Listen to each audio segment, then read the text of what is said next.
அன்பானவர்களே, இந்த குறு நாடகத்திலே நான் பார்த்தபடி ஒருவேளை ஏதோ ஒரு பாரத்துல நீங்க இருக்கலாம். குடும்பத்தை குறித்ததான பாரமாக இருக்கலாம், உங்களுடைய பிள்ளைகளை குறித்ததான பாரமாக இருக்கலாம், வியாதியை குறித்ததான பாரமாக இருக்கலாம். அந்த பாரத்தை மாற்றுவதற்காக இயேசு கிறிஸ்து இந்த இரவு வேளையிலே உங்களை அழைக்கிறார். பாரம் குறைவதற்காக, சமாதானம் கிடைப்பதற்காக நீங்க எந்த விதமான மாற்று வழியை தேடி போக வேண்டிய தேவையில்லை. இன்னைக்கு அநேக வாலிபர்கள் அந்த சமாதானத்தை பெற்றுக் கொள்வதற்காக பல காரியங்களை அவர்கள் தங்களுடைய வாழ்க்கையிலே நடைமுறைப்படுத்துகிறார்கள். அதில் ஒன்றுதான் மதுபானம். அன்பான சகோதரர்களே, ஒருவேளை மதுபானத்துக்கு நீங்கள் அடிமைப்பட்டவர்களாய் இந்த செய்தியை கேட்டுக் கொண்டிருக்கிறீர்கள் சொன்னா, மதுபானம் நமக்கு ஒரு தீர்வு அல்ல. மதுபானம் நம்முடைய வாழ்க்கையிலே இருக்கிற அந்த பாரத்துக்கும் அந்த பிரச்சனைக்கும் ஒரு தீர்வு அல்ல. நான் நேற்றைய தினத்திலே ஒரு குடும்பத்தை சந்தித்தேன். ஒரு சிறிய ஒரு பையன் 12ஆம் வகுப்பு படித்துக் கொண்டிருக்கிறார். அவருடைய குடும்பத்தை குறித்து நான் விசாரித்தேன். அந்த மகன் என்ன சொன்னான் தெரியுமா? அண்ணா, என்னுடைய தகப்பனார் ஒரு மிகப்பெரிய ஒரு குடிகாரர். என்னுடைய குடும்பத்தில் விடுதலை சமாதானம் இல்லை, என்னுடைய குடும்பத்துல நிம்மதி இல்லை.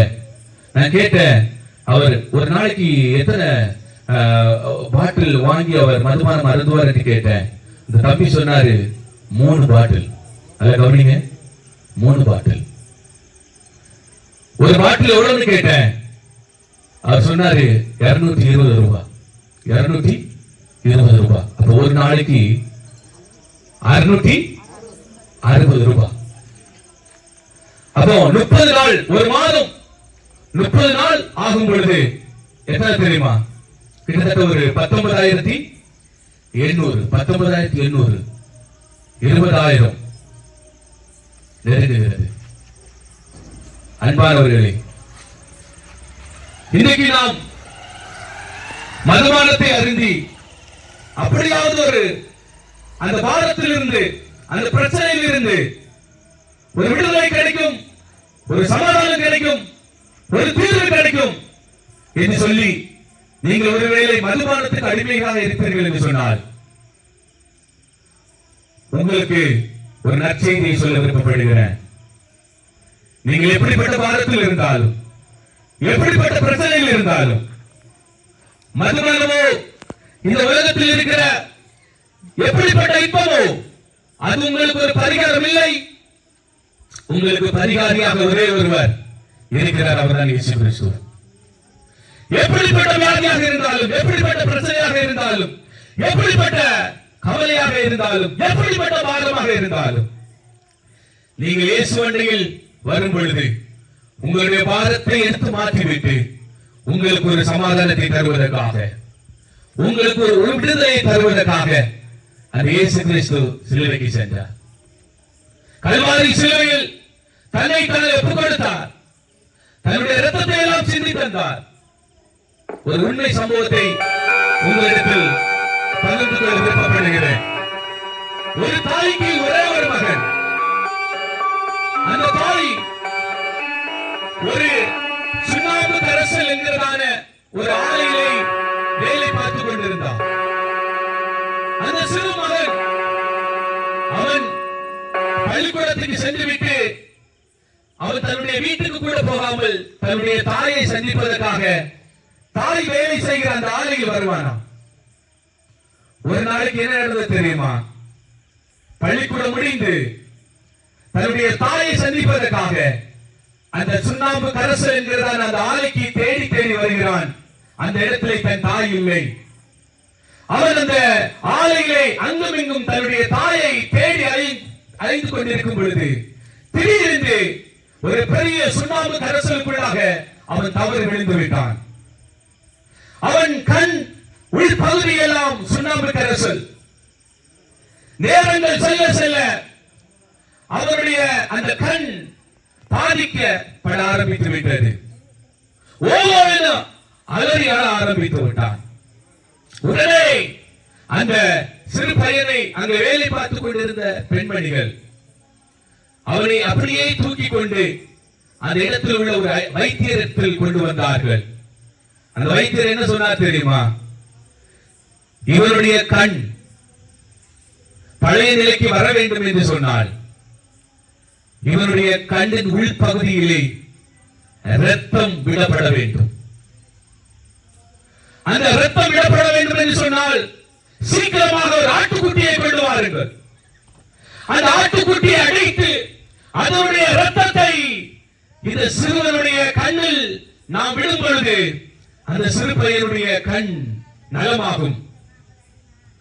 அநேக பெண்மணிகள் தங்களுடைய வீட்டுக்கு ஓடி போனார்கள். ஒருவர் கூட திரும்பி வரவில்லை. கடைசியாக ஒரு தாயார் தூரத்தில் இருந்து ஓடி வருகிறார். மகனுடைய அழுகுரல் சத்தம் அந்த தாயாருக்கு கேட்கிறது. மிகவும் வேகமாக ஓடி வருகிறார். பக்கத்தில் வரும் பொழுது தன்னுடைய மகன். வைத்தியர் சொல்லுகிறார், உங்களுடைய மகனுடைய கண் நலமாக வேண்டும் என்று சொன்னால் அவனுடைய கண்ணில் ரத்தம் சிந்தப்பட வேண்டும். ஆனால் எவருமே எந்த ஒரு ஆட்டுக்குட்டியுமே கொண்டு வரவில்லை.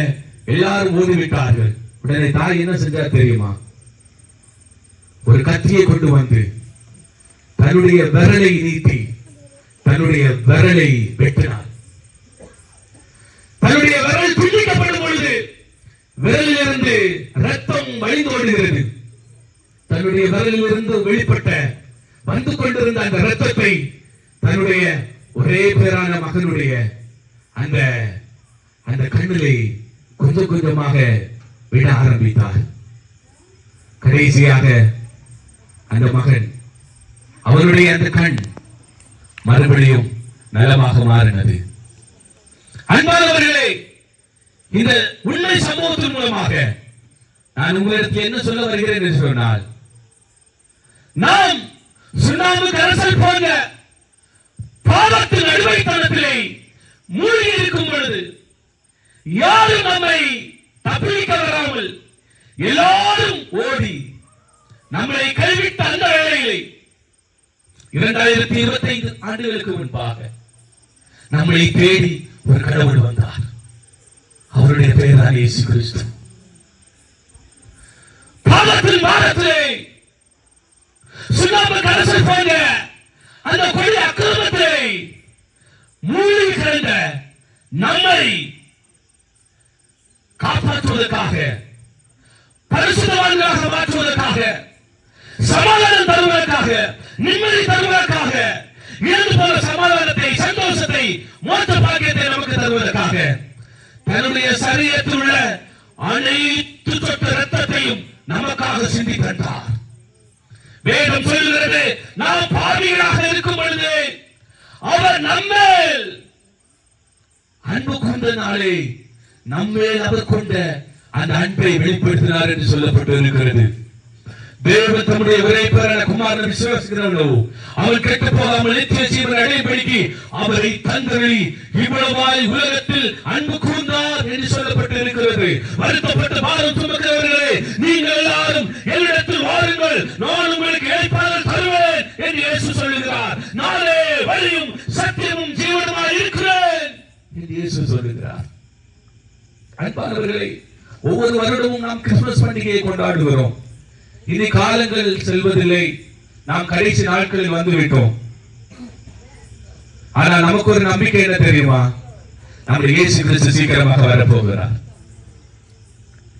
ரசிக்கப்பட்ட நம்மை தேடி, இயேசுக்காக ஆயத்தமாக இருக்கிற தன்னுடைய சபையை தேடி இயேசு கிறிஸ்துவின் வருகை சமீபமாக இருக்கிறது. இந்த உலகத்தில் உள்ள மற்ற எல்லாருக்கும் இருக்கிற நம்பிக்கைகளை காட்டிலும் நமக்கு இருக்கிற மிகப்பெரிய நம்பிக்கை என்ன என்று சொன்னால், மரணத்துக்கு பிறகு ஒரு வாழ்க்கை உண்டு, மரணத்துக்கு பிறகு ஒரு மோட்சம் உண்டு. அந்த மோட்ச உலகத்துக்கு கொண்டு செல்வதற்காக நம்முடைய இயேசு கிறிஸ்து அவர் மீண்டும் சீக்கிரமாக வரப்போகிறார். முதல் தடவை அவர் வந்தார், பாவத்திலிருந்து நமக்கு விடுதலை கொடுத்தார். இரண்டாவது தடையாக அவர் வரப்போகிறார். எதற்காக என்று சொன்னால் நம்மை அவரோடு கூட சேர்த்துக் கொள்வதற்காக. அதற்காக ஆயத்தமாக இருக்கிறீங்களா? நாம் கிறிஸ்தவர்கள் என்று சொல்லிக் கொள்கிறோம், நாம் சபைக்கு சொல்லுகிறோம், கிறிஸ்தவ பெயரை வைத்துக் கொள்கிறோம். அந்த கிறிஸ்துவ நமக்குள் பிறந்திருக்கிறாரா? 2025 ஆண்டுகளுக்கு முன்பாக இந்த உலகத்திலே, இந்த பூமியிலே பிறந்த இயேசு கிறிஸ்து நம்முடைய இருதயத்திலே பிறந்திருக்கிறாரா? அப்படி பிறக்கவில்லை என்று சொன்னால் இந்த உலகத்திலே இதுவரைக்கும் நாம் வீணான ஒரு வாழ்க்கையை வாழ்ந்து கொண்டிருக்கிறோம், அர்த்தமில்லாத ஒரு வாழ்க்கையை வாழ்ந்திருக்கிறோம். இந்த கிறிஸ்துமஸ் பண்டிகை நம்முடைய வாழ்க்கையை ஒரு அர்த்தத்தை கொண்டு வர வேண்டும் என்று சொன்னால் இன்றே அந்த இயேசு கிறிஸ்து நமக்குள் பிறக்க வேண்டும். அதுதான் உண்மையான யதார்த்தமான கிறிஸ்துமஸ் பண்டிகை. விசுவாசிக்கிறீங்களா? எனக்குள்ள இயேசு பிறந்திருக்கிறார் என்று சொல்லி எத்தனை பேருக்கு சொல்ல முடியும்? எனக்குள்ள பிறந்திருக்கிறார் சொல்லலாமா? அப்படி என்று சொன்னால் நீங்க எப்படிப்பட்ட பாரத்தில் இருந்தாலும் அந்த பாரத்திலிருந்து ஒரு விடுதலை தருவதற்காக, சாபத்தின் கட்டிலிருந்து ஒரு விடுதலை தருவதற்காக, உங்களுடைய வீட்டை, உங்களுடைய குடும்பங்களை ஆசீர்வதிப்பதற்காக, உங்களுடைய தொழில்களை ஆசீர்வதிப்பதற்காக, உங்களுடைய கிராமங்களை செழிப்ப பண்ணுவதற்காக இயேசு கிறிஸ்து உங்களோடு கூட இருக்கிறார். அல்லேலூயா. அப்படியே கண்களை மூடி இயேசுவே என்று சொல்லலாம்.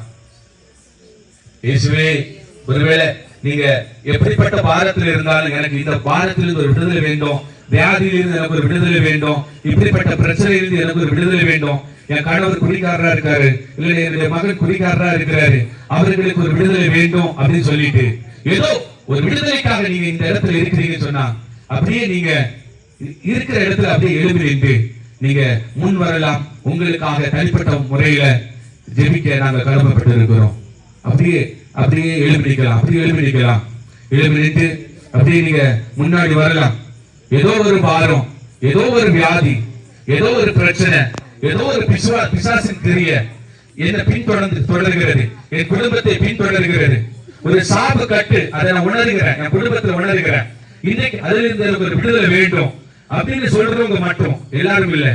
எனக்கு ஒரு விடுதலை வேண்டும், அந்த இயேசுவை நான் ஏற்றுக்கொண்டிருக்கிறேன், ஆனா எனக்கு ஒரு விடுதலை வேண்டும், அந்த இயேசு கிறிஸ்துவை நான் ஏற்றுக்கொண்டிருக்கிறேன், ஆனா நான் பரிசுத்தமாக வாழ வேண்டும், அந்த இயேசுவை நான் ஏற்றுக்கொண்டிருக்கிறேன், நான் அவருடைய வருகைக்காக ஆயத்தப்பட வேண்டும் என்று சொல்லுவதற்கு மட்டும் இந்த நேரத்தில் முன்னாடி வாங்க. நிறைய பேர் வந்திருக்கிறீங்க.